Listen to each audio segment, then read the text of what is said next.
Soyez un exemple pour les croyants, en sorte que vous êtes devenus un modèle pour tous les croyants de la Macédoine et de l'Achaïe. 1 Thessaloniciens 1, 7. Plusieurs chrétiens pensent à tort que c'est le pasteur seul ou le leader qui doit servir de modèle à toute la congrégation. L'apôtre Paul ici louait les Thessaloniciens, donc toute une assemblée, de ce qu'ils sont devenus des modèles pour d'autres chrétiens.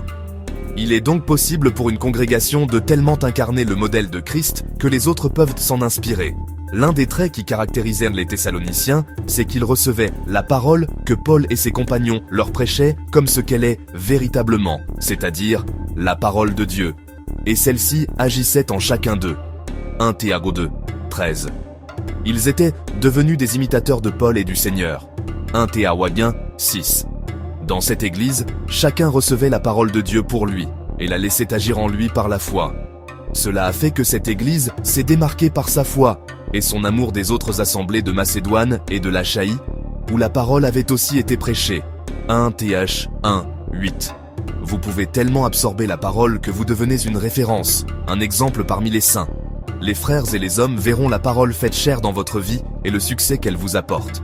PSA 1, 1, 3. Et voudront s'inspirer de votre modèle pour progresser avec le Seigneur. Recevez donc la parole pour vous-même et mettez-la en pratique.